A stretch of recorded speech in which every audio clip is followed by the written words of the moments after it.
Hey guys, we're doing well today. So yeah, there's rumours out right now at the moment that, there actually might be a Club World Cup for rugby. So this is actually a huge deal, obviously, because rugby doesn't actually have a Club World Cup at the moment, and it doesn't really have a global competition except for the World Cup that, a lot of teams participate in. And, recently, obviously, the Football Club World Cup has happened, and, Bayern Munich won that.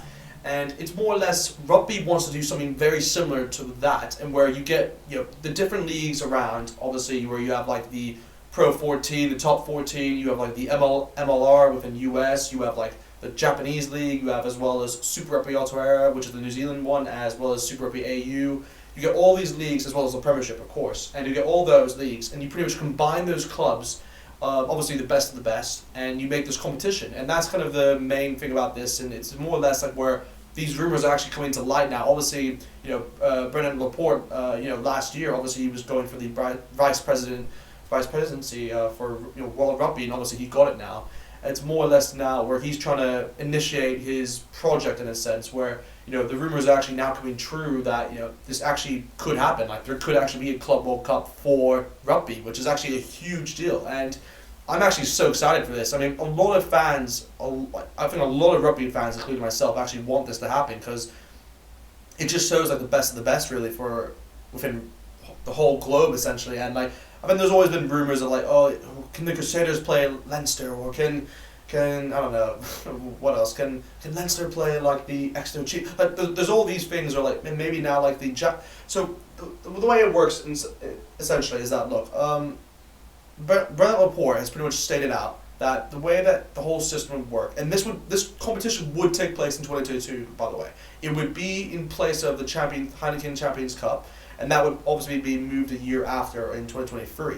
But this competition could happen in 2022. So that's the other big news, that this actually could happen very soon, and even before the next Rugby World Cup, which is actually a huge deal, because obviously it promotes a lot of rugby around globally. So this is actually a huge deal in this sense. So yeah, I'm really excited for this, and just to quote like what they've actually said so far. So obviously Laporte's initial proposal is essentially saying that he wants 4 teams to be involved from the Premiership, from the Top 14, and from the Pro 14. So just those 3 leagues, he wants 4 teams involved.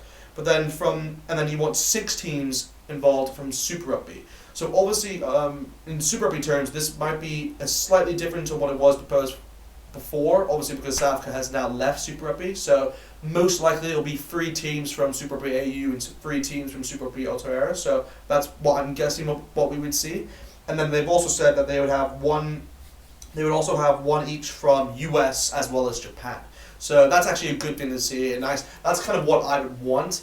Personally, I know it sounds bad, but I wouldn't actually mind it if it was like 2 and 2 from US and Japan, but I can definitely see why they've actually just stuck to 1 at the moment, obviously because the league that they're in isn't as, I would say, as competitive compared to the other leagues, but more or less, just the idea of this actually happening is huge for rugby in general. And what I love about the Club World Cup is that even just an example as within football, it's not actually played within the most well-known places for rugby. It's more or less it's played around the world, and it's places where rugby wouldn't be actually be noticed as much. So what I would love, as an example, I would love if this Club World Cup actually happened in Hong Kong. Like that, obviously I'm born and raised there, and it's just more or less where Hong Kong's done very well with the sevens, and I think that would be a great place to start off with the Club World Cup. So that's just an idea that I have, but more or less where that would be such a cool. It's a cool idea what they can do in different places around Asia, America, Europe, obviously South America even. So this is what I love about it, and more or less if they actually have this competition, trust me, this would actually bring a lot of viewership to rugby, and it would inspire more. I know obviously the World Cup is more or less there to inspire a younger generation, but trust me, this would actually help as well by initiating this Club World Cup. So I'm fully for it, and what Laporte has done really, and just how he's got the vice presidency and also just kind of gone into the project kind of way. Credit to him. He's proving me right. He's proving everyone wrong that he's he's not BSing around in that term. So it's just more or less I can't wait. We'll see what happens, but yeah, I'm just excited. I mean comment below what you guys think about this, about the Club World Cup for rugby. Do you guys think it's a good idea, or do you guys think that rugby really shouldn't have it?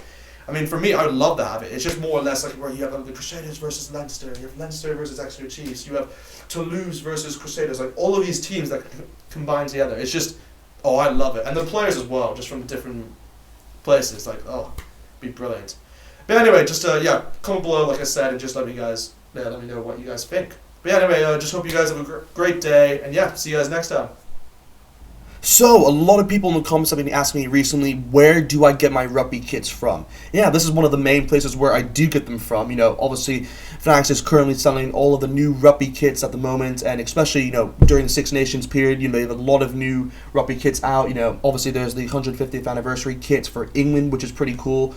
Obviously for England, if you wanted to, there is actually a code that is available at the moment, a new promo code, which is CATCH, so CATCH, and that gets you 25% off. So for example, if I were to look at the new England home jersey, originally obviously it was £70, but now it's actually 52 with the code CATCH. So I'll leave a link in the description for you guys to check that out. And this applies to really most of the kits that you can see. Obviously there's the Scotland kit as well, the newest addition to the pile. And same deal with the England one. Originally it was £70, but now it's actually 52. So that's a huge plus in a sense, and I think a good deal. And again, you just use the code CATCH. To get that right now. But I think the one that I'm really looking at, because I don't have it yet, is actually the Italian kit. The Italian kit is actually just one of the nicer jerseys in my opinion, and I think the fabric is actually pretty nice as well. So this is definitely one that I'm going to look at for the future. And again, same thing applies. Originally 70, now around 52.50, so that's a pretty good deal right there. But there are other jerseys, like the ones I've showed you, like the British and Irish ones, for example. It is still £75, and unfortunately you can't use the promo code on this one, but I still think it's a pretty good deal. It is the newest, British and Irish Lions kits, so I think that's a pretty good deal just to get it now. But other than that, obviously I'll leave a link in the description for you guys to see. But I definitely suggest you guys to take a look.